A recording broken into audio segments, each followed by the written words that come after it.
As águas continentais são aquelas localizadas em continentes e ilhas e são classificadas em superficiais, compreendida pelos rios, lagos e geleiras, e subterrânea, que compreende lençóis freáticos e aquíferos. Entre os usos das águas continentais, podemos mencionar dissedação animal, produção de energia hidroelétrica, irrigação das plantações, navegação para o transporte de pessoas e produtos, práticas esportivas e atividades de lazer. O ciclo hidrológico consiste no movimento contínuo das águas presentes nos oceanos, na superfície, na atmosfera, no subsolo. Esse movimento, ele é alimentado pela energia do Sol, que provoca evaporação das águas dos continentes e oceanos e, consequentemente, a formação de nuvens que provocam precipitações em forma de chuva, granizo, orvalho e neve. Ao ocorrer a precipitação, a água atinge o solo.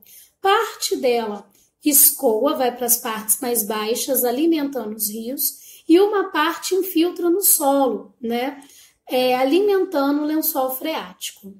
E no caso da precipitação em forma de neve, por exemplo, parte fica retida nas altas montanhas também, e uma parte da água evapora e volta para a atmosfera.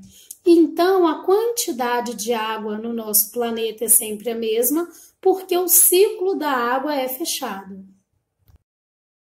A água subterrânea é aquela presente no subsolo. Ela preenche os espaços vazios das rochas, das fraturas, falhas e fissuras em rochas, Ela faz parte do ciclo hidrológico e é reabastecida pela água da chuva. No entanto, não devemos confundir lençol freático com aquífero. O lençol freático é encontrado na camada mais próxima à superfície e é mais fácil de ser explorada. Na figura, o lençol freático corresponderia ao número 4. Já o aquífero, estão em rochas permeáveis, estão nas partes mais fundas e torna mais difícil a sua exploração.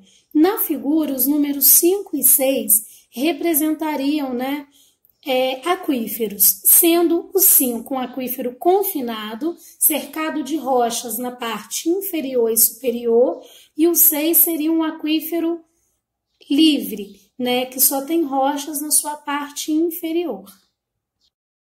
Observamos no mapa os maiores aquíferos do planeta. Cabe destacar que muitos são recursos transnacionais, estando presentes em mais de um país, o que pode acarretar conflitos em relação ao uso. De vermelho e laranja são aquíferos que têm diminuído, pois a sua taxa de recarga é inferior à quantidade de água que é retirada. De azul, aquíferos que têm aumentado, ou seja, a taxa de infiltração, a quantidade de água que chega nesse aquífero é muito superior à quantidade de água que é retirada. Como podemos observar no mapa, no nosso país há 3 aquíferos entre os maiores do planeta. O Brasil é um país rico em recursos hídricos e apresenta no total 23 aquíferos, sendo 2 os mais importantes, Alter do Chão e Guarani, os 2 maiores do mundo. Vamos conhecê-los melhor. O aquífero Alter do Chão está presente na região norte do Brasil, numa área de floresta amazônica e clima equatorial, que é o clima mais chuvoso do planeta.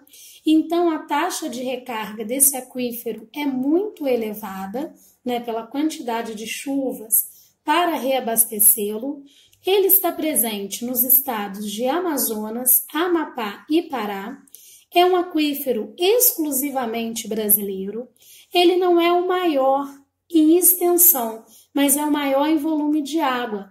Ele apresenta um total de 86 mil quilômetros cúbicos, ou seja, água suficiente para abastecer todo o planeta pelos próximos 300 anos. Então, ele é o maior aquífero do planeta em quantidade de água. O aquífero Guarani é o segundo maior aquífero em volume de água. Ele está presente na Argentina, Paraguai, Uruguai e Brasil, sendo assim um recurso hídrico transnacional. No Brasil está presente nos estados da região sul, Rio Grande do Sul, Paraná, Santa Catarina, São Paulo e Minas, na região sudeste, e nos 3 estados da região centro-oeste, Goiás, Mato Grosso e Mato Grosso do Sul. Ele possui 37 mil quilômetros cúbicos. Ao contrário do aquífero Alter do Chão, que está numa região pouco ocupada, o aquífero Guarani se encontra numa região de grande demanda por uso de água, e suas águas já são muito utilizadas. Em relação às águas continentais, temos ainda os lagos. O Brasil é um país muito rico em rios e aquíferos, porém pobres em lagos.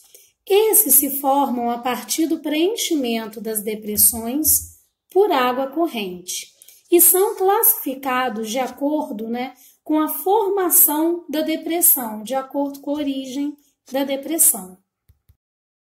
Lagos tectônicos são aqueles formados pelo acúmulo de água nas deformações da crosta terrestre. Lagos vulcânicos são aqueles em que a água ocupa cratera de vulcões extintos. Lagos residuais são aqueles que correspondem a antigos mares e por isso têm água salgada. Lagos de depressão ocorrem quando as águas se acumulam nas depressões do relevo.